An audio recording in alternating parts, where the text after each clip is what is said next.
Oke, assalamualaikum warahmatullahi wabarakatuh. Kali ini kita di momen Lebaran 1444 Hijriah, tahun yang cantik. Nah, kali ini kita akan mengulas sejarah tentang halal bihalal. Kan banyak tuh setelah Lebaran, Idul Fitri, kemudian dilanjutkan dengan halal bihalal. Nah, bersama saya sudah ada sejarawan Muslim Gus Irfan Fadli dari UIN Sunan Kalijaga. Ini Gus Irfan ini sangat concern terhadap sejarah-sejarah lokal, utamanya kajian sejarah Islam dan juga teks babat kuno. Gus Irfan, Gus. Pak Heni. Mana kabarnya? Sehat? Alhamdulillah sehat. Taqabbalul minkum.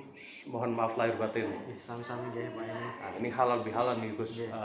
Bisa ceritakan nggak Gus secara historis bagaimana kisah halal bihalal awalnya itu seperti apa Gus? Oke, jadi gini nggih Pak Heni, yang saya ketahui itu beberapa referensi yang saya baca.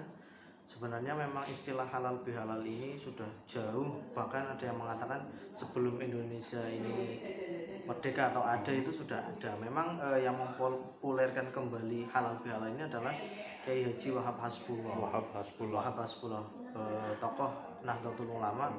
Kita tahu peran beliau sangat luar biasa, terutama dalam agama Islam dan sejarah Islam juga. Namun jauh sebelum itu sebenarnya ada istilah halal bihalal itu sudah ada. Di dalam manuskrip Babat Cirebon itu juga disebutkan beberapa kalimat, tapi yang saya masih teringat betul itu ada istilah halal bihalal. Itu di Babat Cirebon. Bahkan tradisi itu juga dilaksanakan mungkin di kerajaan Islam ya, nggak cuma di Mangkunegaran. Mungkin memang Mangkunegaran yang terkenal itu waktu itu yang Pangeran Sambernyawa itu Raden Mas Said. Iya, Raden Mas Said, betul. Itu Mangkunegaran I itu melaksanakan setelah momen Idul Fitri untuk mengumpulkan para prajurit, para patih dan keluarga. Bupati-bupatinya ya. Betul. Di Istana Astaka kalau nggak salah itu mereka saling sungkeman. Sungkeman itu kan artinya kita ya meminta maaf dengan orang yang lebih tua dari kita. Ya gitu, itu dari situ juga. Bahkan dalam majalah Muhammadiyah itu kalau nggak salah Suara Muhammadiyah nomor 5 kalau nggak salah itu tahun 1924 juga di situ menuliskan bahwasanya ada salah satu judulnya itu halal bihalal. Ini menandakan bahwasanya halal bihalal ini memang tradisi mungkin murni dari kita Indonesia. Iya. Ya. Bahkan mungkin di luar ada tapi istilahnya bukan halal bihalal. Dan mungkin tidak ada juga tradisi itu saling salam-salaman, sowan, kemudian bikin pertemuan agungnya khusus, salam-salaman untuk saling memaafkan gitu ya Gus ya. Seperti itu, karena ini murni produk Indonesia. Kemudian yang secara masif digelar halal bihalal itu mulai kapan? Yaitu semenjak eranya pertemuan antara Presiden Soekarno dengan Kiai Haji Wahab Hasbullah. Oh, berarti mungkin mungkin pasca atau pemilu tahun sekitar 55 sampai 60 betul, gitu ya. Itu sudah sampai sekarang masih ketika friksi politik begitu kuat, maka kemudian Presiden Soekarno itu punya gagasan bahwasanya supaya para politik tidak saling kan waktu itu kalau nggak salah berbeda pendapat seperti itu kan. Nah, Pak Soekarno itu tidak menginginkan hal seperti itu. Tapi Pak Soekarno juga memikirkan ketika Pak Soekarno mengadakan perkumpulan, mungkin istilahnya kita kumpul para pejabat itu mungkin banyak mereka yang untuk menolak. Tapi sudah memang kontranya sangat keras waktu itu ya. Betul. Makanya minta masukanlah kepada Kiai Wahab Hasbullah. Lalu Kiai Wahab Hasbullah juga memikirkan hal itu. Oh, ternyata kalau kita saling membenci di antara satu sama lain kan itu hal yang tidak baik. Nah, itu diistilahkan dengan sesuatu yang tidak baik itu harus dihalalkan dengan cara yang halal juga.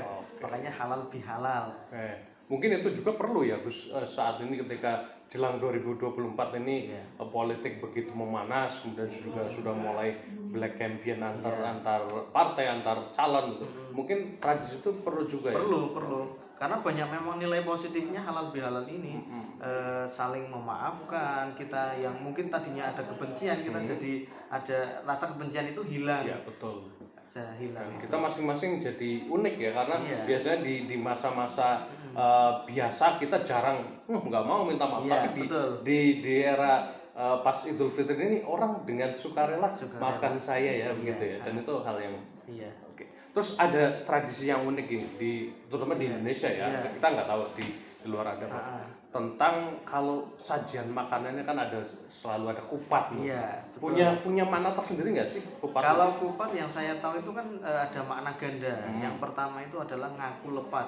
Ngaku lepat itu Tadi kan ya, istilah mengaku bersalah. Iya, minta mengaku maaf. bersalah. Terus meminta maaf. Itu ngaku lepat itu memang dipopulerkan sebenarnya tradisi ketupat ini ketika masanya Sunan Kalijaga.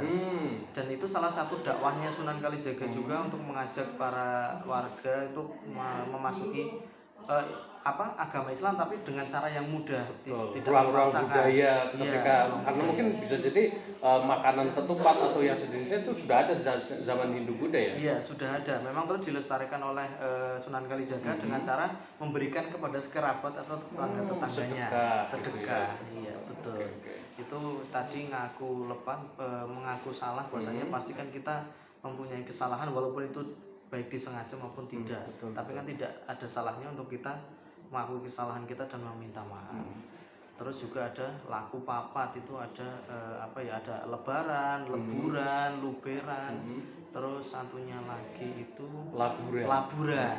Iya, itu. Termasuk kalau di daerah Pantura masih masyhur itu tradisi lebaran bodo kupat itu. Iya, masih. Karena kan mungkin memang awalnya kan dari Sunan Kalijaga kan terkenalnya di daerah Demak, Pantura kan. Ya makanya sampai sekarang pun masih dilestarikan. Oke, laku papat tadi apa itu? Laku papat itu. Kalau saya taunya molimo. Oh iya, tahu itu ya. Laku papat itu yang pertama adalah lebaran. Lebaran itu menandakan bahwasanya kita itu sudah di hari kemenangan karena sudah berpuasa, sudah selesai, menandakan sudah selesainya puasa kita. Itu lebaran, artinya dengan selesainya ini sih kita harapkan ibadah-ibadah yang sudah kita laksanakan tidak berhenti di momen itu saja, tapi berlanjut di kemudian hari. Itu kalau lebaran. Terus laburan itu berarti kita menghiasi diri kita dengan hal-hal kebaikan. Termasuk itu kalau mau lebaran biasanya juga laburan, ngecat rumah, iya, beli baju baru, itu bagian dari itu. Karena kan biasanya itu kan Ramadan itu kan kita mau kedatangan tamu istimewa. Biasanya kalau kita akan kedatangan tamu istimewa kan pasti yang ngecat rumah, terus bersih-bersih rumah, yang tadinya tidak rapi jadi rapi, makanannya. Nah, itu salah satunya itu laburan. Terus ada luberan. Luberan artinya di momen ini banyak kita sebagai umat muslim dianjurkan untuk memberikan sedekah terutama kepada saudara-saudara kita yang tidak mampu. Terus satu lagi tadi lebaran, luberan sama laburan, satunya